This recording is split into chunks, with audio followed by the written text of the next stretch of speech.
Hey everyone. First of all, I just want to say I hope everyone's safe and especially those living in Florida. I know it's actually looking pretty nasty out here, but um, I wanted to get this video up hopefully before we lose power or anything. We're supposed to be getting where I'm at up to like 50, 75 mile an hour winds. Pretty high gusts, they're saying up to like 90, 95. Last I heard. But I hope everyone, especially on the East Coast, is able to get out if they were evacuated or if they're just riding it out. I hope you guys are safe. I hope everyone just is taken care of.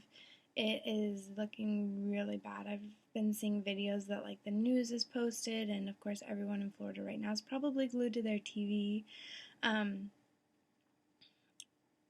know for some of us it's like, oh, it's not bad at all, but for those who are being directly impacted or those right on the water, it definitely has a huge impact. I'm actually on the west coast of Florida, on the water, and I know like storm surges can get really bad. My boyfriend had to leave his town because school was shut down and they were mandatory evacuating people in that area in Jacksonville Beach, and so it was just really bad. But hopefully everyone today, as it hits, and tomorrow and throughout the weekend, are safe. And so let's get back into what I'm talking about today. I promised you guys in a video on ATI and how to study for ATIs. I don't know, some schools, our school, my school in particular, we took an ATI exam and we were encouraged to get a level 3, although they required that we got level 2s on all our core ATIs, and then on the Comm Predictor we were told to get a 95 in order to get out of the program. And so this video is going to be talking about ATI, all things ATI. It is very confusing, especially if you're just starting out. So if you have any questions, please, please, please feel free to comment in the comments below and I'll try to answer those. But I'm going to try and do a really well video so that maybe you guys won't have questions because it'll be so well explained. But we all know things happen. So, first, I just want to say that some schools use ATI, some use other programs I've heard of, but this is just ATI specific. I don't know how those other programs work. I don't know, how they function, what would work best for those. But this is what I've found to work well with taking ATI exams. Not necessarily going to work for everyone. I said it before. Everyone learns differently, everyone studies differently, but this is just what I found that really helped me succeed and do well on these quizzes. So I have all my ATI books behind me here in this box, but I also have some of my printouts. And so this is what, I'm just going to block out my name information, which I guess I should have probably done beforehand, but you know how that works. Here, I'll use this envelope. So I'm going to cover my name.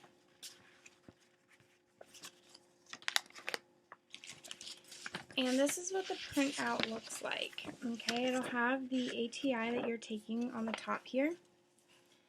And just because this has my name and personal information that I don't necessarily want getting out on social media. So here it tells you what you're taking, and in our school, this is my retake 1 because we are given 2 opportunities to take each one within our quarter. So within the quarter in each class, this is my community health. So this is actually just taken recently from Roland Scope, but we're given 2 opportunities. So we take the first one. You get a level 2, you get a level 3, great. Levels. Let me talk about levels real quick. This takes your score that you get on the exam and puts you into a level category. There's below level 1, which means you don't know much on the topic, to put it nicely. I got a below level 1 once, so I'm not saying that people are stupid or anything like that. That is by no means what I'm saying. It just means maybe that's your weaker area in all of the subjects. Maybe you didn't get to study. I know I was sick for several of them, and that like kind of affected my grade on these, but they take your grade and they put it in levels. You can get below level 1, which technically it's not even really scored. Level 1, which just means, you need some improvement. You're close to the range that they want you, to the knowledge base to pass NCLEX. Below level 1 means you most likely are not going to pass NCLEX. A level 2 is basically saying that you are on track. You've got a good grasp of the information in order to pass. And a level 3 is saying you know this information. No matter what question they're going to give you, you're going to do fine. You will pass. So here's mine. See, I got a level 2 here, 74%. The percentages are all, there's a different way to do that, and it doesn't very well explain it in these ones, but it does become a little bit better explained in the Comm Predictor one that I'll talk about. But anyhow, so this is what it looks like, and then it breaks down when you take the exam. This was 60 questions, and it took, out of those 60, it only counted 50. It doesn't tell you what 50 it counts. It could be the first 50, the last 50, the middle 50. You don't know. So it's really encouraging you, like the NCLEX, to just do well on it. But then it breaks it down into this, and it has the different topics over here, the number of questions in each one, let's see, your individual score in each area so that it shows you where to work. Like here I got basic care and comfort, I got 100%. I got 100% in reduction of risk potential, so those are areas I'm really good at. But then, like, on this one, for some reason, I got a 25% on physiological adaptation, but there were 4 questions on it, so that means I got 1 of 4 questions right. So that's an area that I really probably want to go back and look at. Health promotion and maintenance, it says the number of items here. I got 7 questions on health promotion and maintenance on this exam. I got an 85.7. These numbers over here just tell you the national and program means from other people who have taken this in your school as well as all over the world. And then it ranks over here. So like this is the one I got the 25%. I got the 1 of 4 questions right. So these kind of show you just at a quick glance which ones you need to focus on to take the retake or to do better in those subject areas, so that you are more likely to pass Comm Predictor if your school requires it, or even the NCLEX. And so then on the next page, it breaks it down for you. And it'll look like this. And I think I only have 1 page of parts where I missed. So I only missed this many questions overall, which really isn't bad. There have been times where I've gotten them back, like the Comm Predictor when we took it the first time. I got an 89% pass rate, and I had like 3 pages of notes of questions I got wrong. So it breaks it down into this, and this is where we're going to kind of focus. This is going to be the huge part you want to look at, because this is where you're going to spend a lot of your time. Once you've taken the exam, print it out. If you have not taken the exam, my suggestion would be to read through the book, the ATI book beforehand, and then take the exam. So this is community health. So let me get my community health book, because these are all going to be community health. So here's the community health book for ATI. It's not very big. I mean, look at it in comparison to my finger. It's not very big. For this exam especially, actually, I remember this exam well. I went through and read every single page in this book the week before the exam. And then the day before the exam, at the end of each chapter, it has practice questions in the back of each chapter, and then it has the answers on the next page with rationales. And so the day before the exam, I went through and answered all these questions. I also used the app that I've shared with you guys before. It's the RN Mentor app. It's specifically made by ATI, and they're ATI-based questions. You can go on there and ask it to test you on different questions based on the areas you would need. So safety and skill reduction, safety and risk reduction, health promotion and maintenance, physiological adaptation, and geared specifically towards those questions. So if you've not taken the exam yet for the class, I recommend reading the book. However, not all ATI books are small. Some of them look like this. And I don't think you're even going to be reading that in a week when in nursing school, because let's be honest, nursing school has a lot of information that you're supposed to cover anyhow, and that you're supposed to, things you're supposed to read and do, and there's just no time to read this whole book in a week on top of all your other schoolwork that you're required to do. So, take that book and maybe skim through, look at the chapter headings and see, which ones am I not as familiar with, and read those chapters really well. Take notes if that's what it is. But when you're doing this and you're doing the retake and you have your printout already of how you did on it, it goes in here and it says, so like see here it's broken down. It says management of care. There were 13 items on the exam. These are the ones I got wrong. And it breaks it down, and then under each one it does that for each one. So here's your safety and infection control. Here's the physiological integrity, physiological adaptation, and then underneath the questions I got wrong in those. And it doesn't tell you the specific question you got wrong. It does tell you the overall topic of it. So for management of care, it says practice setting and aggregates, which means that's going to be your title, the title of the chapter here. And then it says evaluating family understanding of hospice care.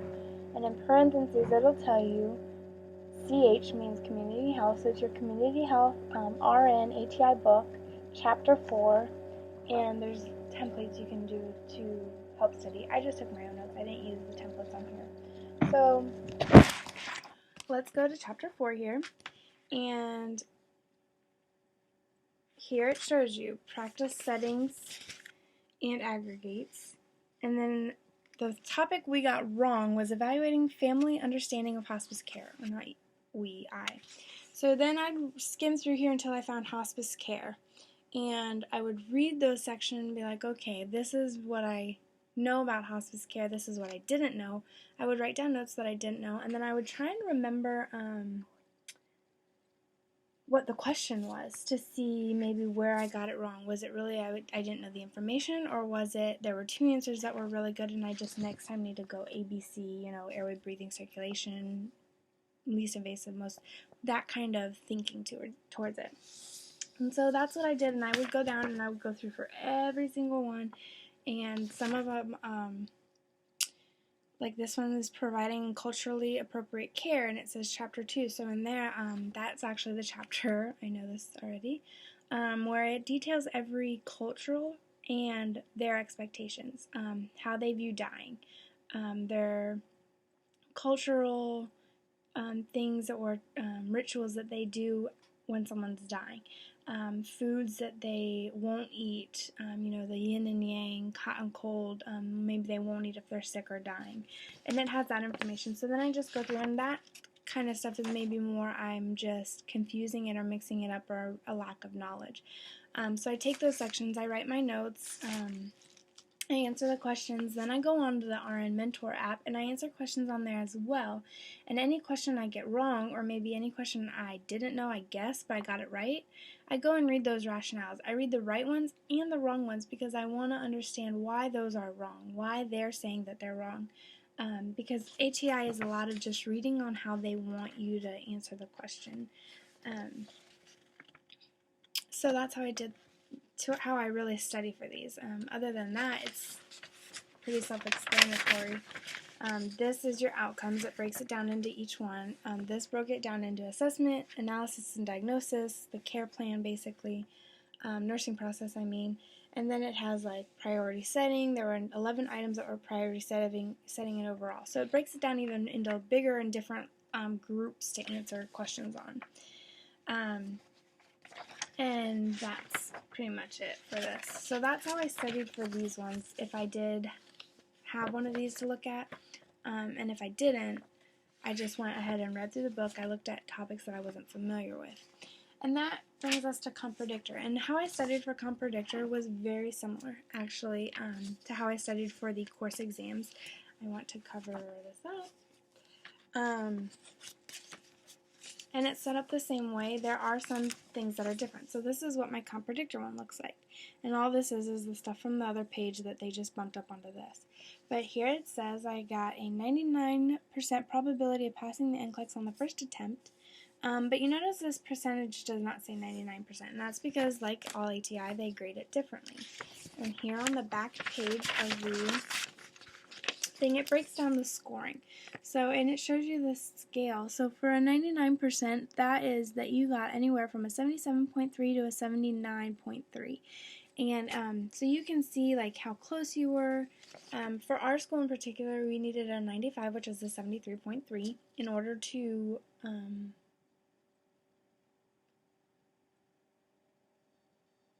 pass and let our name be released to the boards. So again, for Comm Predictor, I really did the same thing. I went over and I looked at this because we had taken a pre-Comm Predictor in quarter 8, and then we took one in quarter 7, then we took one in quarter 8, and we took another one in quarter 8, and you had to get the 95 in order to pass.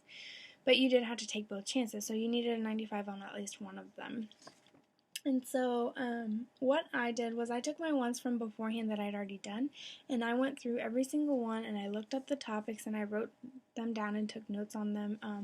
I took notes on the things that I didn't know or didn't already feel like really confident on as I was going through, and then I answered the questions after going over those sections. And then on a separate piece of paper, I wrote down those, I realize I just was showing you guys, but I wrote down what chapters I did so that later I could go back and re-answer those questions. And that I found really was helpful. The other thing that I did was, after going through these questions here on things that I'd gotten wrong, I made a list of topics that maybe I wanted to go over because I know they tend to hit hard, like tracheostomy care, tracheostomy suctioning. There's always seems to be questions about those on the ATIs on enteral feedings that I tend to get wrong repeatedly. So topics like that, I would go through the MedSurg book or whatever, and I'd go to the table of contents and I'd look at the overall categories to see, okay, that one I need to study, and then I'd go and study it. Maybe pulmonary embolism, I'm like, oh, I don't know those signs and symptoms right off my head, so I'd go and look at those and study those. And really, that's how I studied for Comm Predictor, and it really did work. A lot of it was just really getting in, looking at the questions you got wrong, and studying. And that's very similar to how I did it for the other exams. The Comm Predictor was 160 questions, and again, they just counted 150 of those. I need a drink.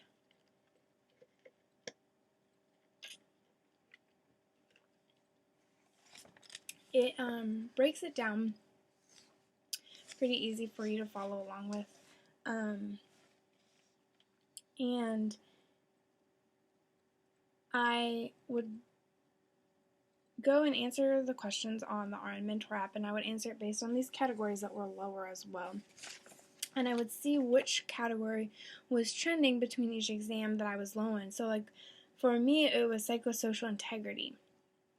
And that one fluctuated a lot. Sometimes I'd be in the 90s, sometimes I'd get 100, sometimes I'd get like a 60, sometimes I'd get, who knows. So that was one that was always really fluctuating. It wasn't kind of constant. It wasn't like an 86 and 87 and 86 and 88 and 86. You know, it wasn't like staying there. It was fluctuating from test to test. So those were topics that I went into the app and I specifically looked up the questions for and did questions on that to help build that aspect, because I don't want to neglect that and then get a lot of those questions on the NCLEX that I'm just not going to answer correctly.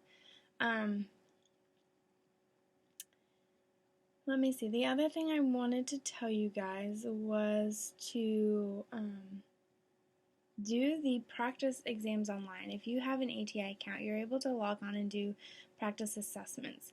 And my suggestion to you would be to do those questions before the exam. Look at the rationales. If the rationales aren't open, I know you can go back through places like Quizlet and stuff. They have people who have put rationales up there.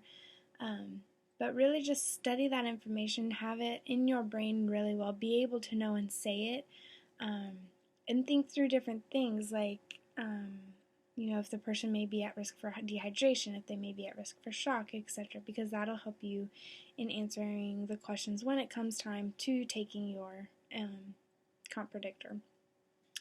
So, it looks very intimidating. It seems really hard, but it really is easier than you think to study for those. That's just how I studied, and that's how I'd seen repeated over and over. I would get level 2s on my exams, even level 3 sometimes, and how I passed my Comm Predictor. I just dedicated a lot of time to it because I didn't want to screw up when I would be able to take NCLEX or whatever, but I also wanted to make sure that I had that good foundation because that was I viewed it as a practice NCLEX to see how well I would do, and I went into it in the mindset that this is a practice, and that helped too in preparing for it because I took the studying seriously. I sat down and I did the work. I took the time. I put that in, and the grade obviously reflects. So if you do have any questions or any thing that didn't make sense that maybe like explain more, feel free to leave that in the comments below. If you have not purchased the ATI books, that's fine. They offer them online.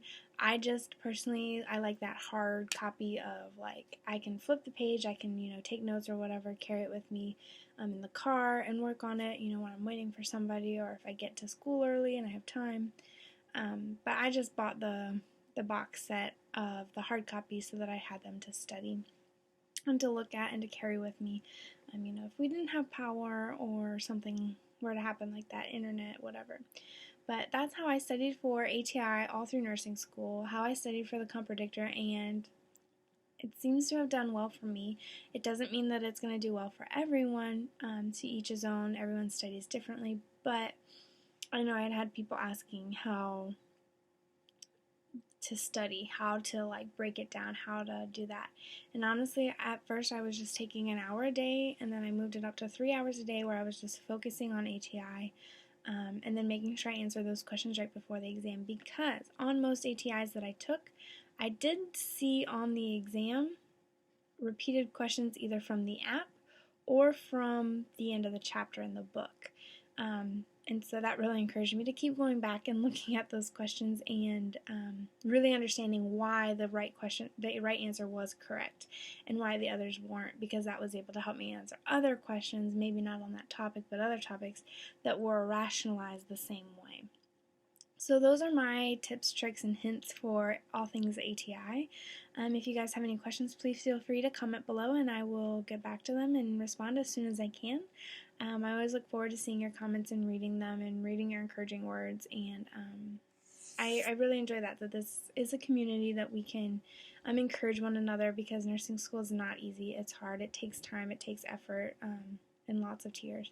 And so being able to foster that community is really awesome.